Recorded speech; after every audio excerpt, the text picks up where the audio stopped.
So I heard both of you mentioning something about dropping classes. Do you feel like that's a common thing that you typically overcommit yourself at the beginning of sophomore year? Is less more? Could you speak to that a little? Yeah, I definitely agree. I think less is definitely more. Something that I've noticed, and actually, I wasn't able to drop a class because it was past the ad drop deadline, and so I just got to get through the semester. But I feel like if you take fewer classes, you're able to get more out of the material. I think in any class, taking a semester on class isn't going to make you an expert, and you're not going to know everything about the field. You're going to have to choose how you want to ration your time. But if you take 5 classes or more classes than that, then like I think the amount of energy, time, and enthusiasm that you have for all those classes like greatly declines. And like that's like straight from experience. I think that in theory, the classes I'm taking this semester, they're all classes that are like in the areas that I'm interested in, classes I should be enjoying, should be like, I should be waking up and being like, oh dang, let's go to biochem, let's go to AI. But that's just not the case, and it's because I'm just exhausted all the time. And I think people in college will get to a point where they realize like regardless of whatever happens with academics, extracurriculars, like you have to make time for yourself. And like just like do little things for yourself. Like go outside and stare at the stars for like 5 minutes. Make sure that you're happy.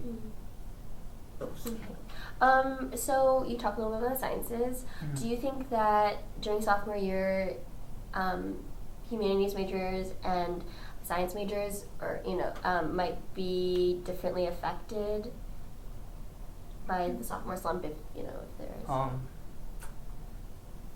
will they be differently affected by the sophomore slump? Yeah, I think OChem is such a big influence on sophomores. And that's because, first of all, I think like a fourth or a third of the sophomore class is in OChem. And then, so if you're not in OChem, you at least have a few friends that are in OChem. And so it affects your social life too. Like, oh, like there's no OChem exam this Friday, I guess we can't go out Thursday. Like, I think it trickles down and like it affects the entire sophomore class. And in terms of like having a different experience, I'm sure that like studying for science-based exams or like doing math-based problem sets or writing programs is a different experience than like writing papers.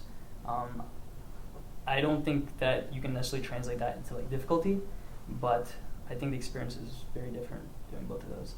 And I think for the majority of students, you're not taking just qualitative classes and quantitative classes. You like have some kind of mixture.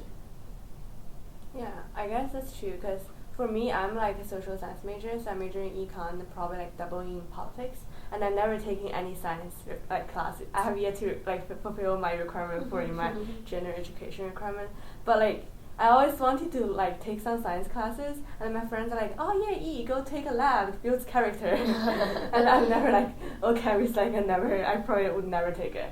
So I guess like that's really different. But I feel like when people kind of choose their majors, they do follow their own interests. So people who do choose science majors, like you got to be mentally like prepared for, have a bunch of labs every week. And people who do choose humanities and social sciences majors, they know like you probably have to do like a lot of papers.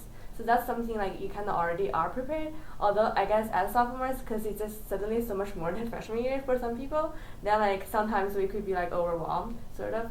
But like I guess for me, as time goes on, I learned to like better balance my time between like work and study and everything else.